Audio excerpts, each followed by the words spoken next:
Agora uma pergunta muito frequente aqui na clínica. Doutor, eu tenho as mesmas chances de engravidar colocando um embrião em fresco que não foi congelado ou utilizando um embrião que já foi congelado? Me acompanha aqui que eu vou esclarecer tudo sobre esse assunto e vai ficar muito claro para você todas as dúvidas que você possa ter a respeito do uso dos embriões congelados. Eu sou o Dr. Gustavo Nardini, médico especialista em reprodução humana aqui da Clínica Mater Prime, e hoje vamos falar um pouquinho sobre a utilização dos embriões congelados. Algumas pacientes já passaram por um processo de fertilização in vitro e elas têm embriões congelados, embriões guardados, seja porque não conseguiram uma primeira gestação com o primeiro embrião ou porque elas já têm um bebê, mas durante o tratamento da fertilização in vitro delas foi gerado um número de embriões, 3, 4, 5 embriões, e ela ainda apresenta alguns embriões congelados. E outras vezes a paciente vai ter embriões congelados porque dentro de um tratamento de fertilização in vitro, uma das coisas que nós podemos fazer é a biópsia do embrião para estudo genético desses embriões.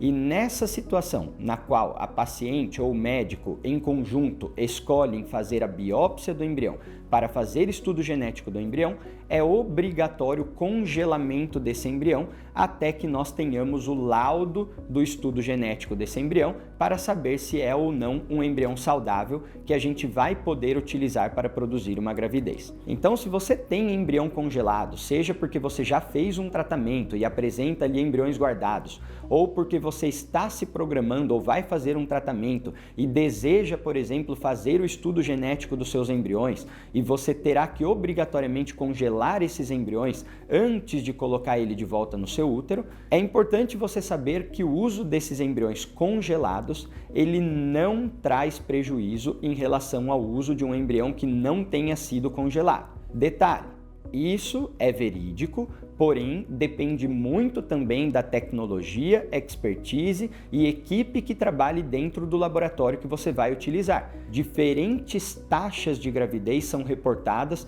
através da utilização de embriões congelados em diferentes laboratórios, porque nós sabemos que o processo do congelamento e descongelamento é um processo sensível e que depende muito do know-how que essa equipe tenha para trabalhar com esse tipo de procedimento. Então, se você confia no seu laboratório, pode fazer o congelamento, a biópsia do embrião sem nenhum tipo de problema e sem qualquer prejuízo na possibilidade desse embrião produzir uma gravidez. Ah, doutor, mas e no momento que eu for descongelar esse embrião? Me falaram que pode ser que eu perca esse embrião, que na hora do descongelamento eu posso perder o embrião. Isso é verdade, porém, isso acontece em bons laboratórios em menos do que 1% dos casos e não deveria ser admissível aí uma taxa superior a 2%.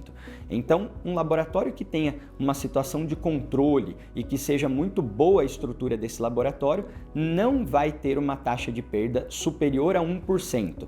Isso quer dizer o quê? Que de cada 100 embriões, no máximo um embrião pode ser perdido no descongelamento. E na maioria das vezes, os bons laboratórios, a taxa anual de perda de embrião no descongelamento é praticamente nula. Então, não se preocupe com o processo de congelamento e descongelamento, desde que você confie e esteja fazendo o seu tratamento dentro de um bom laboratório. E a probabilidade desse embrião produzir a gravidez no momento do descongelamento e que vamos colocar ele dentro do seu útero é exatamente a mesma do que utilizando um embrião que não tenha sido congelado.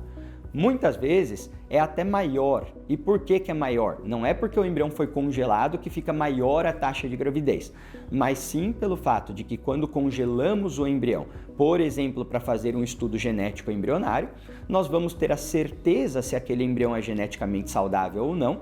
Então, quando formos fazer uma transferência de embrião no futuro, sabendo que o embrião é saudável, a taxa de gravidez tende a ser maior do que quando eu coloco um embrião, por exemplo, que eu não fiz o estudo genético, eu não sei se ele é saudável, a taxa de gravidez pode ser menor, porque se esse embrião não for saudável, ele não vai produzir uma gravidez na maioria das vezes. Então, fiquem tranquilos em relação à utilização de embriões congelados, e se você tem embrião congelado ou pensa em fazer um tratamento e tem medo dos embriões que vão ficar congelados porque eles podem perder a qualidade, diminuir a taxa de gravidez ou perder o embrião no momento do descongelamento, saiba que se você contar com uma boa estrutura como a que temos aqui no Mater Lab e na Mater Prime, você não vai ter esse tipo de prejuízo.